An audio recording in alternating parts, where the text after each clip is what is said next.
I need to make love. Don't move. I need to make love. Don't move. I need to make love now. The giant mail order.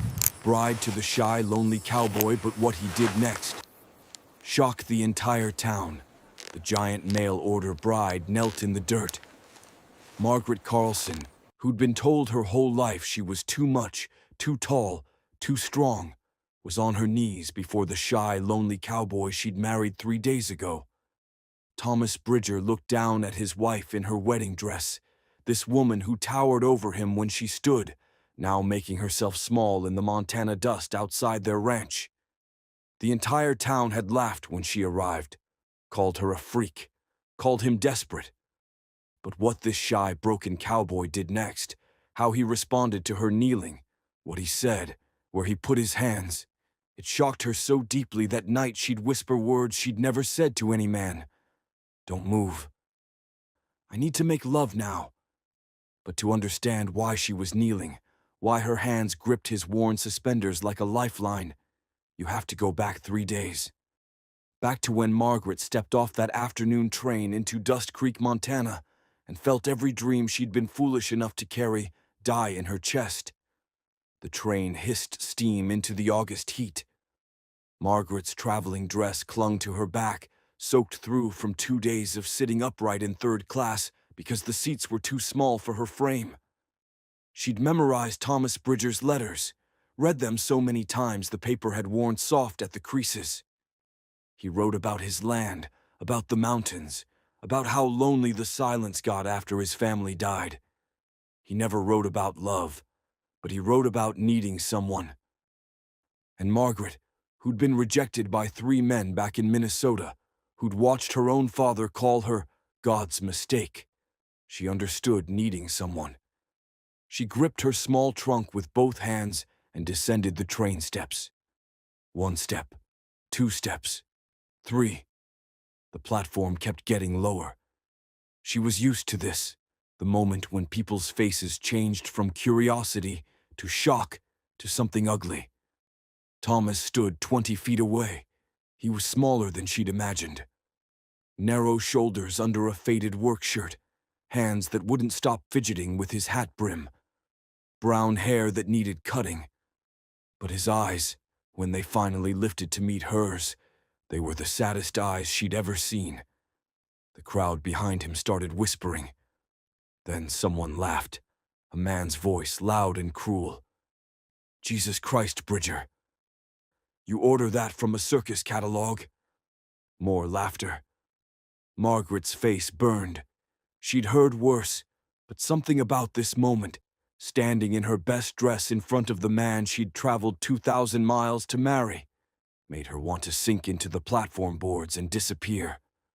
Thomas's face went white. His hands stopped moving. For 3 seconds that felt like hours, he just stared at her. This was it. The moment she'd been dreading since she sealed her response letter. He was going to send her back, tell her there'd been a mistake, hand her train fare and apologize to his friends for wasting their time with this joke. But then Thomas Bridger did something Margaret had never seen a man do. He walked toward her, not away, toward. His boots made small clouds in the dust. He stopped close enough that she could smell soap and leather and honest sweat. Close enough that he had to crane his neck back to see her face. His hand came up, shaking so badly she thought he might be sick, and he pulled off his hat. Miss Carlson, he said. His voice cracked on her name. I'm glad you're real. The words didn't make sense. Margaret blinked, confused. Real? I thought maybe I dreamed you up. Thomas's eyes were wet. Thought maybe I wanted someone so bad I'd invented your letters. But you're here. You're really here. Behind them, the laughter died. Someone coughed. Margaret heard boots shuffling away. Thomas held out his arm, the formal way, like gentlemen did in books. May I carry your trunk, ma'am? Margaret couldn't speak. Her throat had closed up completely. She just nodded. He took her trunk like it weighed nothing, even though she'd packed her whole life in there. Then he offered his arm again. "The preacher's expecting us. If that's still what you want, if you haven't changed your mind." "Changed my mind?" The words came out hoarse. "You're here now. You've seen the town, seen me." Thomas wouldn't meet her eyes. "I'd understand if you wanted to take the next train out. I'd pay your fare back, plus extra for your trouble. I know this isn't what you probably hoped for." Margaret looked at this small, sad cowboy who thought she might reject him, who was offering to pay for her to leave before she'd even seen his land, who just walked toward her while his whole town laughed. "I haven't changed my mind," she whispered. Thomas's whole body sagged with relief. "Then let's get you married before you do." The ceremony lasted 7 minutes. Preacher Morris read from his worn Bible in a voice that suggested he'd rather be anywhere else. His wife served as witness, along with old Samuel from the livery stable. No one else came. The whole town of Dust Creek had better things to do than watch the cursed cowboy marry his giant mistake. Margaret wore her traveling dress because her trunk was still in Thomas's wagon. Thomas wore the same work clothes from the station. When Preacher Morris told him to place the ring, Thomas's hands shook so badly he dropped it twice. The ring was thin gold, probably his mother's, Margaret realized. It barely fit over her knuckle. "I now pronounce you man and wife." Preacher Morris snapped his Bible shut. "You may kiss the bride." Thomas froze. His face went crimson. He looked at Margaret, then at the floor, then at the preacher, like maybe he'd misheard. "It's all right," Margaret said quietly. She'd been through this before, the awkward moment when men realized they'd have to stretch up to reach her mouth. "We don't have to." But Thomas stepped closer. He rose up on his toes. His hand touched her elbow, so gently she barely felt it. And he pressed his lips to hers, quick and dry and terrified, but he did it. When he stepped back, his ears were burning red. "Sorry," he muttered. I don't have much practice with." "It's fine," Margaret said, and meant it. They walked to his wagon in silence. Thomas helped her up, his hands on her waist, barely spanning half of it, and climbed up beside her. The wagon seat was small. Their shoulders touched. "The ranch is 4 miles out," Thomas said, snapping the reins. The horse started forward. "It's not fancy, just a house and a barn and some land, but it's honest work, clean water, good soil." Margaret nodded. She didn't trust her voice yet. They rode past Main Street. People stopped to stare. Margaret heard whispers floating through open windows, saw curtains twitch, felt eyes on her back like physical weight. Thomas's jaw clenched tighter with every block. When they finally left town behind, the tension in his shoulders eased slightly. Mountains rose purple in the distance. The sky stretched bigger than anything Margaret had ever seen in Minnesota. "Can I ask you something?" Thomas's voice was so quiet she almost missed it. "Yes." "Why'd you answer my advertisement?" He still wouldn't look at her. "A woman like you. You could have had your pick.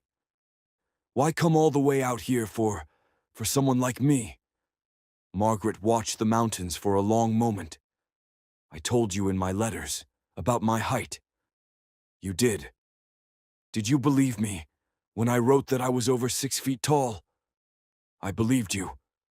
And you still wanted me to come." Now Thomas did look at her. His eyes were fierce suddenly, almost angry. "I didn't want you to come. In spite of being tall, Mrs. Bridger, I just wanted you to come." Something in Margaret's chest cracked open. They rode the rest of the way in silence, but it felt different now, less empty. When they pulled up to his ranch house, small and weathered but neat, with a garden plot and a good barn, Thomas helped her down, His hands lingered on her waist for just a second longer than necessary. "I'll show you inside," he said. "You can have the bedroom. I'll sleep in the barn until you're comfortable." "The barn," Margaret repeated. "I don't want you to feel pressured. I know we're married in the eyes of the law, but I can wait, however long you need. I'm a patient man." He meant it. Margaret could see it in his face. This shy, lonely cowboy was prepared to sleep in his barn indefinitely rather than make her uncomfortable. And that's when it hit her. The full weight of what she'd done. She'd married a complete stranger, traveled 2,000 miles to a town that hated her, to live with a man she'd known for 7 minutes. "I need to be alone," she said suddenly. "Just for a few hours. I need to think." Thomas nodded quickly. "Of course. I'll be in the barn if you need anything. There's food in the pantry, water in the pump. Take all the time you need." He walked away before she could respond. Margaret stood in the Montana dust, watching him disappear into the barn, and wondered what in God's name she'd just done. The house was smaller inside than it looked. One main room with a cook stove and table, a bedroom barely big enough for the iron bed frame and dresser. Everything was clean but worn, the kind of clean that comes from a man with too much time and too much grief trying to keep his hands busy. Margaret sat on the edge of the bed. The mattress was thin, but the quilt was beautiful, hand-stitched with a pattern of blue stars. His mother's work, probably. Or maybe a sister's. She ran her fingers over the stitching and felt the weight of all the dead people in this house pressing down on her shoulders.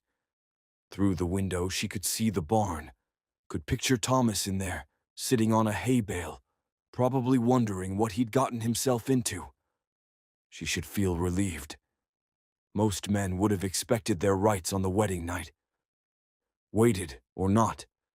Thomas was giving her space, giving her time, asking for nothing. So why did she feel so hollow? Margaret stood and walked to the small mirror above the dresser. Her reflection stared back, dark hair escaping its pins, face flushed from sun and nerves, shoulders that wouldn't fit through most doorways. She'd spent 26 years trying to make this body smaller, quieter, less. And she was so tired of it. The sun was setting now, painting the mountains gold and orange. Margaret had been alone in the house for 3 hours. Her stomach growled, but she couldn't bring herself to eat. Couldn't bring herself to explore the pantry like she had a right to be here. A knock on the doorframe made her jump. Thomas stood in the doorway, not inside, just at the threshold. "I brought you water from the well. Thought you might be thirsty." He set the bucket down and turned to leave. "Wait," Margaret said. The word came out sharper than she intended. Thomas froze. "You don't have to sleep in the barn," she said. "This is your house, your bed. I can't ask you to give up your own home." "You didn't ask. I offered."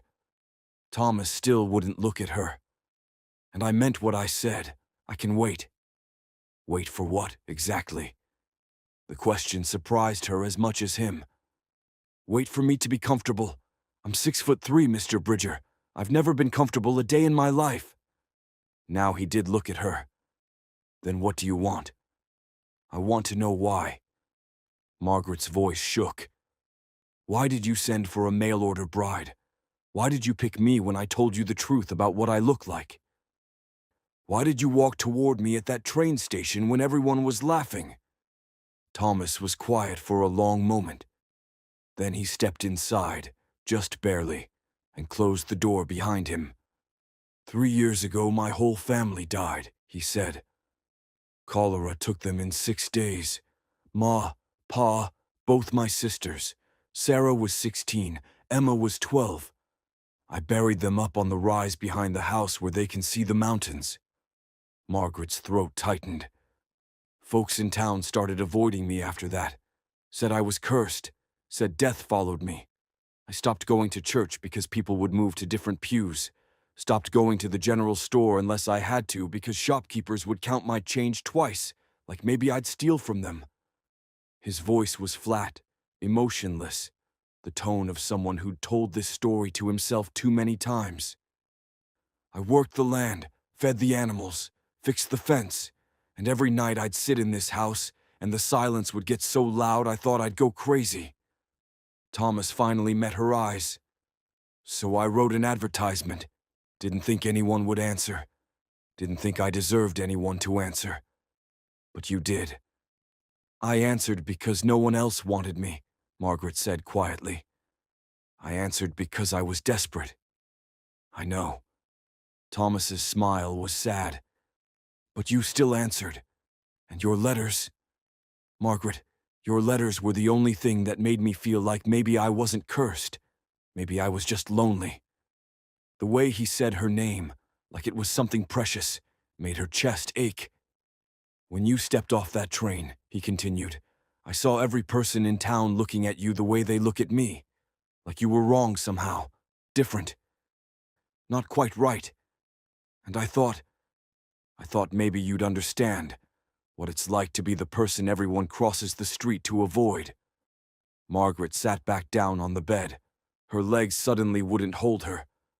I don't know how to be a husband, Thomas said. I don't know what I'm doing. But I know I don't want you to feel the way I've felt for 3 years. I don't want you to sit in this house and drown in the silence. So if you need me to sleep in the barn to make that happen, I'll do it. And if I don't want to be alone? The words came out before Margaret could stop them. Thomas went very still. Then I'll stay. The space between them felt electric suddenly. Dangerous. Margaret stood, walked toward him. She had to look down to meet his eyes, always had to look down. With everyone, but for the first time in her life it didn't feel like a curse. I'm afraid, she whispered. Of me? Of this? Of making a mistake? Of you waking up tomorrow and realizing you married the wrong person? Thomas reached up, slowly giving her time to pull away, and touched her face. His hand was rough with calluses, but his touch was so gentle it made her want to cry. I watched my whole family die, he said. I know what real mistakes look like. And Margaret, you're not a mistake. She kissed him then, bent down and pressed her mouth to his. Not the quick, terrified kiss from the ceremony, but something real, something that tasted like need and hope and 3 years of loneliness on both sides. Thomas made a sound low in his throat. His hands came up to her waist, gripping hard like maybe he was afraid she'd disappear. When they broke apart, both of them were breathing hard. The town, Margaret said. They're going to make this harder. Make us harder. Let them. Thomas's voice was fierce now. Let them talk. Let them stare. I don't care anymore. You say that now. I mean it. He pulled her closer, his face pressed against her collarbone, because that's where he could reach. I've spent 3 years being afraid of what people think. I'm done being afraid. Margaret's hands came up to his hair. It was softer than she expected. I don't know how to do this either. Be a wife. Be normal. Then we'll figure it out together. Thomas looked up at her, and the want in his eyes made her breath catch. But Margaret, I need you to know something. I need you to understand. What? You're not too much, his voice cracked. You're not too tall or too strong or too different. You're exactly right, exactly what I needed. And if the whole town of Dust Creek has a problem with that, they can go straight to hell. Margaret had been rejected her whole life, by her father, by suitors, by strangers who took one look and decided she wasn't worth their time. She'd learned to make herself small, to apologize for existing, to kneel in the dirt if that's what it took to be wanted. But Thomas Bridger, this shy, broken cowboy who could barely string 2 sentences together in public, he saw her. All of her. And he wasn't asking her to be less. Don't move, she whispered. Her hands trembled as she reached for the buttons of his shirt. I need to make love now. Thomas's eyes went wide. Margaret, please. The word broke in her throat. I need to know this is real. I need to know you really want me. I do want you. His hands covered hers, stilling them. But not because you're trying to prove something. Not because you're afraid I'll change my mind. Then why? Thomas pulled her hands to his mouth, kissed her knuckles one by one. Because you're my wife. Because I've been half dead for 3 years, and you make me feel alive. Because when I look at you, I see the bravest person I've ever met. Margaret's vision blurred with tears. I'm not brave. You crossed an ocean to marry a stranger. You stood in that town square while people laughed at you, and you didn't run. You're here right now even though you're terrified. Thomas's voice dropped to barely a whisper. Margaret, you're the bravest person I know, and I want you, all of you, but only when you're ready. She was ready. God help her. She'd never been more ready for anything in her life. Margaret pulled him toward the bed. Thomas went willingly, his eyes never leaving her face. When her knees hit the mattress, she sat, and for the first time in her life, she was nearly eye level with the man standing before her. There you are, Thomas breathed, wonder in his voice. He kissed her again, and this time there was no hesitation. His hands moved to the buttons of her dress, clumsy and shaking but determined. Margaret helped him, her own hands just as unsteady. The last light of sunset painted them both gold through the window. Outside, somewhere in the distance, a coyote called. The mountains watched, ancient and impartial. And in that small house full of ghosts and grief, 2 lonely people reached for each other in the dark and found something like salvation. Morning came too bright through the thin curtains. Margaret woke tangled in Thomas's arms, his breath warm against her shoulder. For 3 perfect seconds she felt safe. Then reality crashed back and her stomach dropped. What had they done? What had she done? Thomas stirred, his hand tightening on her waist. Morning, he mumbled, voice rough with sleep. Margaret couldn't answer. Her throat had closed up completely. Because last night in the dark, wrapped in need and desperation, she'd forgotten the most important thing. The town. Dust Creek was watching, waiting. And she'd just given them exactly what they expected. The giant freak and the cursed cowboy, proving everyone right. Margaret! Thomas propped himself up on one elbow. What's wrong? We need supplies, she said, pulling away from him. The air felt cold where his body had been. Flour, coffee. I saw the pantry yesterday. You're almost out. I can go to town later. I'll go. She stood, reaching for her dress. Her hands shook so badly she couldn't work the buttons. I should learn where things are. Meet people. Thomas sat up, the quilt pooling at his waist. Margaret, you don't have to. I'm your wife now. The words came out harder than she meant. I should pull my weight, do my share. She could feel him watching her, trying to understand what had changed between last night and this morning. But how could she explain? How could she tell him that lying in his arms had felt like home, and that terrified her more than anything? Because homes could be taken away. Safety could disappear in 6 days, like his family. And Margaret had learned a long time ago that the moment you started believing you deserved something good, that's when it got ripped away. Then I'll come with you, Thomas said quietly. No. Margaret finally got her dress buttoned. You have work to do here.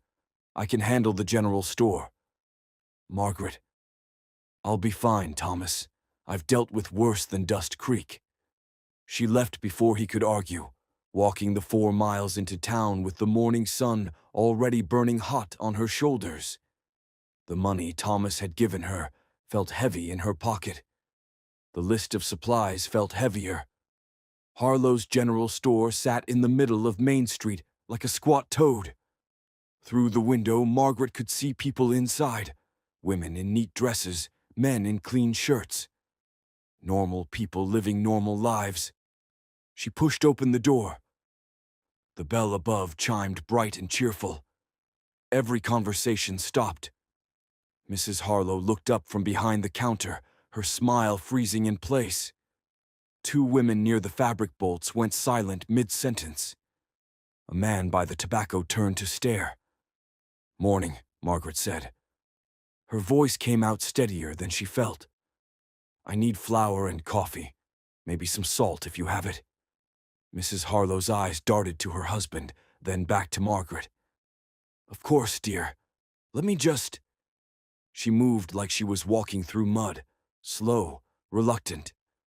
Margaret stood by the counter, feeling every eye in the store on her back. Then the door opened behind her, and Eb Tucker walked in. He was a big man, thick through the shoulders, with a face that looked like he enjoyed other people's pain. He stopped when he saw Margaret, and his mouth curved into something that wasn't quite a smile. "Well, well," he said, loud enough for the whole store to hear. "If it isn't Bridger's new purchase, how's married life, giantess?" Margaret's face burned, but she kept her voice level.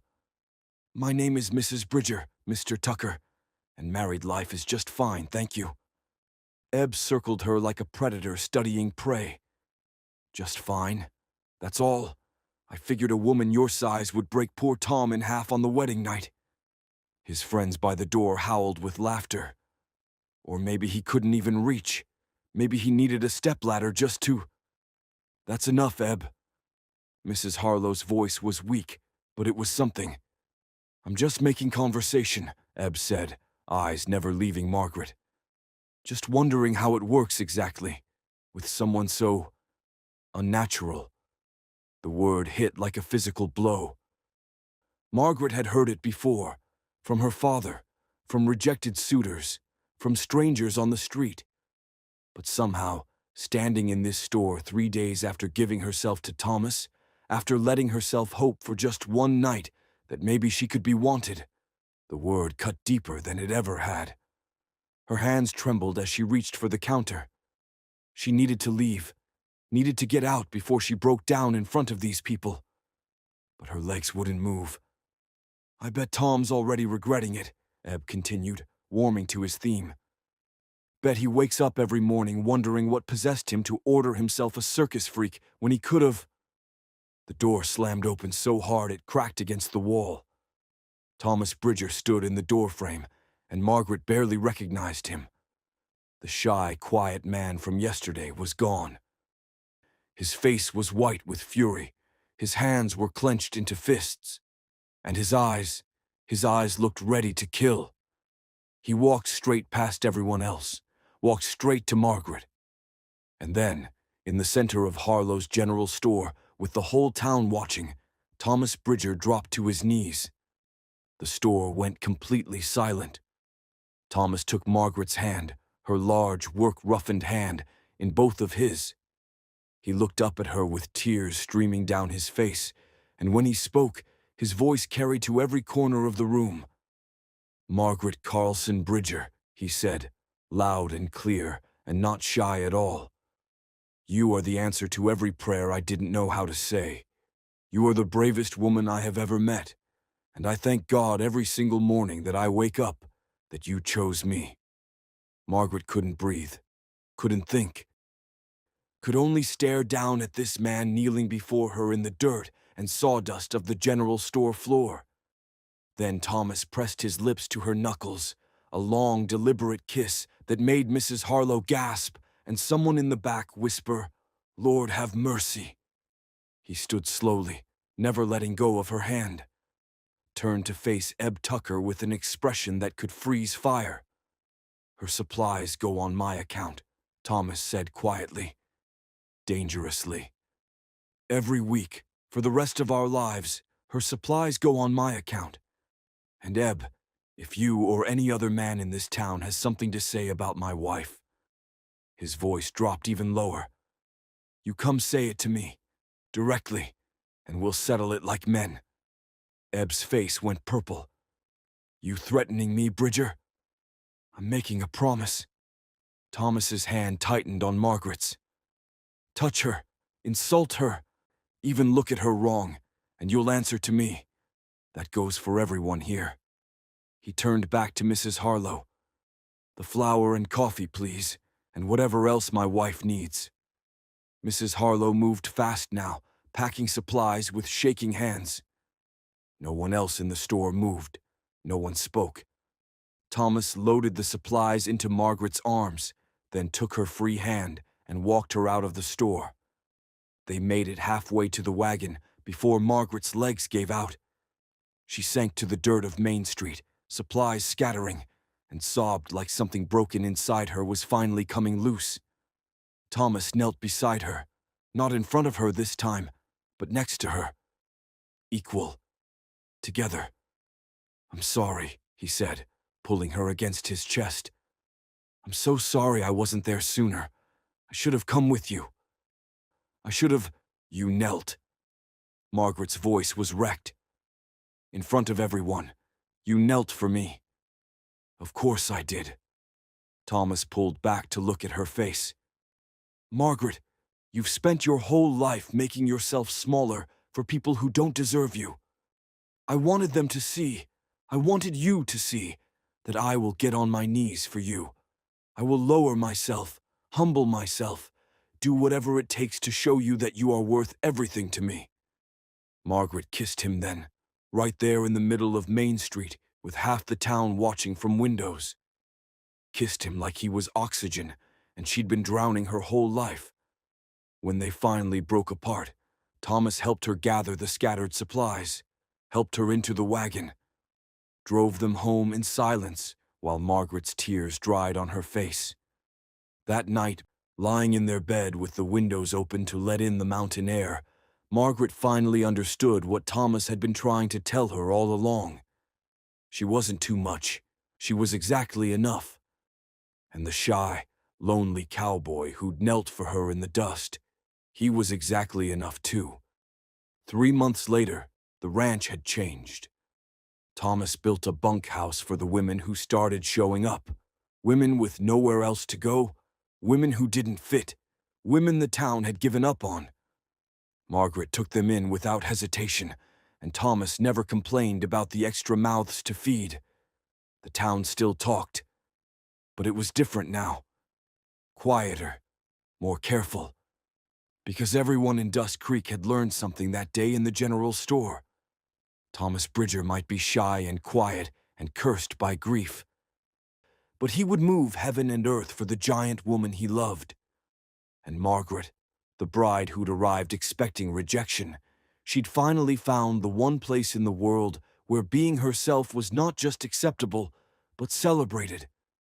Some nights, when the work was done and the women were settled in the bunkhouse, Thomas and Margaret would sit on their porch and watch the sunset paint the mountains gold. "Do you ever regret it?" Margaret asked one evening. "Sending for a mail-order bride?"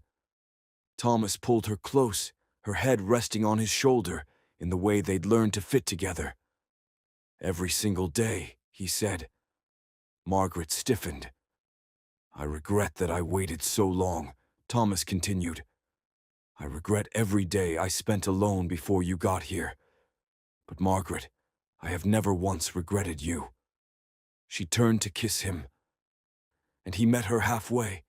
No kneeling required, because they'd learned to find each other exactly as they were. Two people who'd been told their whole lives they were too much and not enough, proving everyone wrong simply by choosing each other every single day. If this story touched your heart, if it reminded you that being different isn't being wrong, hit that subscribe button right now.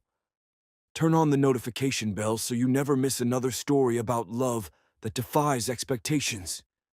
And tell us in the comments, where are you watching from? What part of this story spoke to your soul?